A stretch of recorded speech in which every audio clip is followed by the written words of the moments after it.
నోరుంది కదా అని ఇష్టం వచ్చినట్లు మాట్లాడితే ఊరుకునేది లేదు. అధికారంలో ఉంది వైసీపీ కాదు కూటమి ప్రభుత్వం అంటూ హెచ్చరించారు మంత్రి లోకేష్. డిప్యూటీ సీఎం పవన్నుద్దేశిస్తూ జగన్ కామెంట్ చేస్తూ దానికి కౌంటర్ ఇవ్వడమే కాకుండా సవాల్ కూడా చేశారు మంత్రి లోకేష్. విలువల గురించి మాట్లాడుతూ నిజంగానే చాలా చాలా ఆశ్చర్యంగా ఉంది.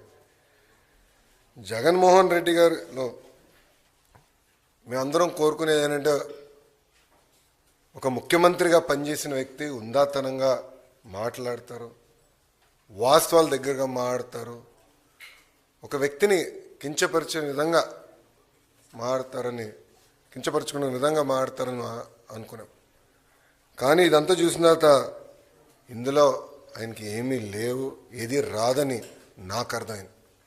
అధికారంలో ఉన్నప్పుడు ప్రజల్ని కలవలేదు, ప్రతిపక్షానికి వచ్చిన తర్వాత హౌస్కి రారు. అంటే ఎప్పుడు దూరంగా బతకాలని కోరుకునే వ్యక్తి జగన్మోహన్ రెడ్డి గారు. ముఖ్యమంత్రి పదవి కోసం సొంత తండ్రి శవాన్ని పక్కన పెట్టుకుని ఆనాడు సంతకాలు సేకరణ చేసిన వ్యక్తి జగన్మోహన్ రెడ్డి గారు. 2019 ఎన్నికల్లో సొంత బాబాయిని లేపేసి మేమేదో చేశామన్న నింద మా పైన వేసిన వ్యక్తి జగన్మోహన్ రెడ్డి గారు.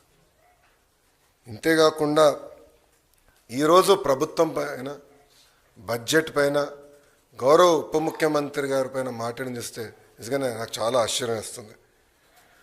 పరదాల ప్రభుత్వం ఈరోజు పోయింది. అదేవిధంగా బూతులు తిట్టే శాసనసభ్యులు కూడా పోయారు. ఎప్పుడు లేని విధంగా ప్రజల కోరిక మేరకు ప్రజలకు ఏదైతే అవసరం ఉందో అది ఈరోజు బడ్జెట్లో మేము పెట్టుకుంటాం జరిగింది. ఎన్నికల ముందల వై నాట్ 175 అని పదే పదే చెప్పిన వ్యక్తి ప్రజలు 11 స్థానాలు ఇచ్చారు. ప్రజలే మీకు ప్రతిపక్ష హోదా ఇవ్వకూడదని నిర్ణయించుకున్నారు. అది ఆయన ఇప్పుడు కూడా తెలుసుకోకుండా నిన్న చెప్పా వన్డే ముఖ్యమంత్రి అని. కరెక్ట్గా హౌస్ ప్రారంభమయ్యే రోజు మొదటి రోజు వస్తారు, నాకు ప్రత్యేక హోదా క్షమించాలి నాకు ప్రతిపక్ష నేత హోదా ఇవ్వాలి అని కోరుకుంటాడు, వెళ్ళిపోతాడు. మళ్ళీ ఎప్పుడు ఆయన కంపడరు. అలాంటి పరిస్థితి మనందరం చూస్తున్నాం. ఇప్పుడు ఆయన ఆలోచించాలి, ఎందుకు 11 స్థానాలు ప్రజలు ఆయనకి ఇచ్చారు. ఆయన ఆలోచించాలి, ఎందుకు సొంత తల్లి చెల్లి కార్యకర్తలు నాయకులు ఆయన నమ్మట్లేదని. మొన్న బ్యాలెట్ ద్వారా దాదాపు 67% ఓట్లు కూటమి అభ్యర్థులు ఆల్పాటి రాజేంద్ర ప్రసాద్ గారు, ఇంకొక పక్కన రాజశేఖర్ గారు ఓట్లు సాధించారు. నేను చెప్పా, ఈవీఎం అయినా బ్యాలెట్ అయినా గెలుపు కూటమి ప్రభుత్వంది. అలాంటిది ఈరోజు గౌరవ ఉప ముఖ్యమంత్రి గారిని కించపరిచే విధంగా ఆయన మాట్లాడారు.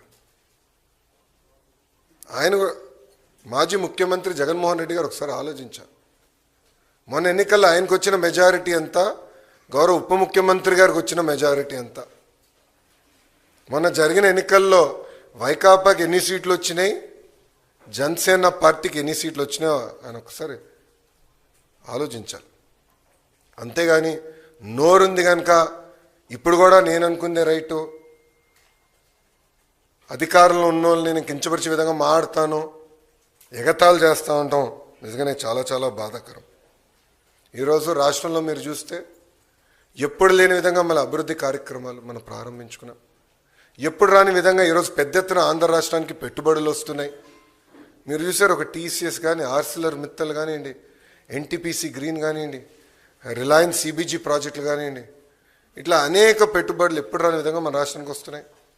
గత ప్రభుత్వం కనీసం గుంటలు కూడా పూడ్చలేదు, ఆ గుంటలు పూడ్చే కార్యక్రమం కూడా మేము తీసుకుంటున్నాం.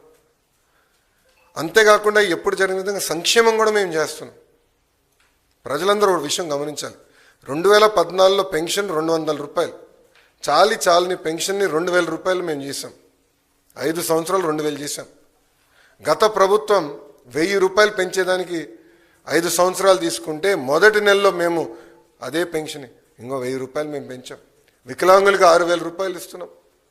బెడ్కి పరిమితమైన వాళ్ళకి నెలకి 15,000 రూపాయలు ఈరోజు కూటమి ప్రభుత్వం అందజేస్తుంది. ఇంకో పక్కన అన్న క్యాంటీన్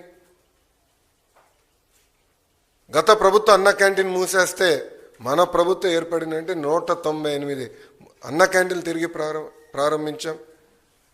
ఎవ్వరు ఊహించిన విధంగా 1 కోటి గ్యాస్ సిలిండర్లు ఈరోజు కూటమి ప్రభుత్వం ఉచితంగా అందజేసింది. ఇంకా ఇసుక కూడా మీరు చూశారు, కేవలం లోడింగ్ ఛార్జీలు, ట్రాన్స్పోర్టేషన్ ఛార్జీలు తప్ప ఇసుకను కూడా మనం ఫ్రీ చేసాం. ఇంకా మిడ్ డే మీల్లో కానివ్వండి, సంక్షేమ హాస్టల్స్లో కానివ్వండి, ఈరోజు ఫైన్ రైస్ కూడా మన ప్రభుత్వం అమలు చేయబోతుంది. ఇంకా మే నెలలో తల్లికి వందనం కార్యక్రమం కానివ్వండి, అన్నదాత సుఖీభావ కార్యక్రమం కూడా అమలు చేయబోతున్నాం. 5 సంవత్సరాలు వాళ్ళు ఒక్క డిఎస్సి వేయలేదండి. అసలు డిఎస్సి పైన మాట్లాడే అర్హత మీకు ఎవరిచ్చారండి? నిరుద్యోగులు మా పైన బాధ్యత పెట్టారు. మొన్న జరిగిన గ్రాడ్యుయేట్ ఎన్నికల ఫలితాల తర్వాత బాధ్యత మాకు పెరిగింది. అందుకే మేము చాలా స్పష్టంగా చెప్పా, 1 మ్యాన్ కమిషన్ రిపోర్ట్ వచ్చిన వెంటనే డిఎస్సి ప్రక్రియ ప్రారంభిస్తాం. ఇప్పటికీ టెట్ పూర్తి చేశామని చెప్పి అది కూడా ఈ నెలలోనే చేస్తామని కూడా నేను నిరుద్యోగులకు హామీ ఇచ్చాను. సో ఇట్లా ఇచ్చిన ప్రతి హామీ మేము ఒక పద్ధతి ప్రకారం నిలబెట్టుకుంటుంది కూటమి ప్రభుత్వం.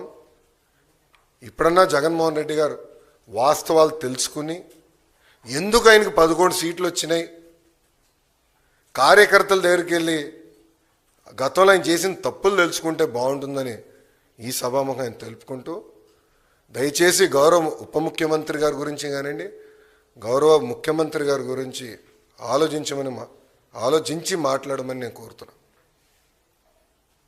ఈరోజు ప్రజలు వాళ్ళని గెలిపించారు. ఎవరికి రాని మెజారిటీలతో వాళ్ళు గెలిచి ఒక ముఖ్యమంత్రిగా ఉప ముఖ్యమంత్రిగా ఉన్నారు.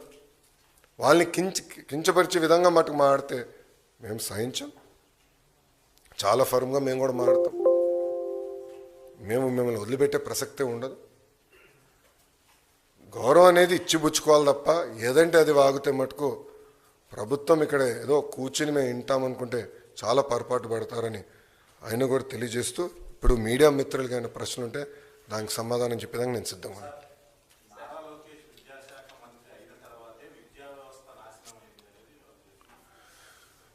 జగన్మోహన్ రెడ్డి గారు హెలికాప్టర్లో తిరిగేవాడండి. ఆయన పైన హెలికాప్టర్లో తిరుగుతుంటే కింద చెట్లు నరికిన రోజులున్నాయి. ఆయన హెలికాప్టర్లో తిరుగుతుంటే కింద ట్రాఫిక్ ఆపేసిన రోజులు కూడా ప్రజలు చూశారు. అందుకే వాస్తవాలు ఆయన తెలీదు. గత ప్రభుత్వం 5 సంవత్సరాలు 12 లక్షల మంది పిల్లలు ప్రభుత్వ పాఠశాలకు దూరం అయ్యారు. ఎందుకు అయ్యారో ఆయన సమాధానం చెప్పమనండి. ఐబీ స్కూల్ ఆయన పెట్టలేదు.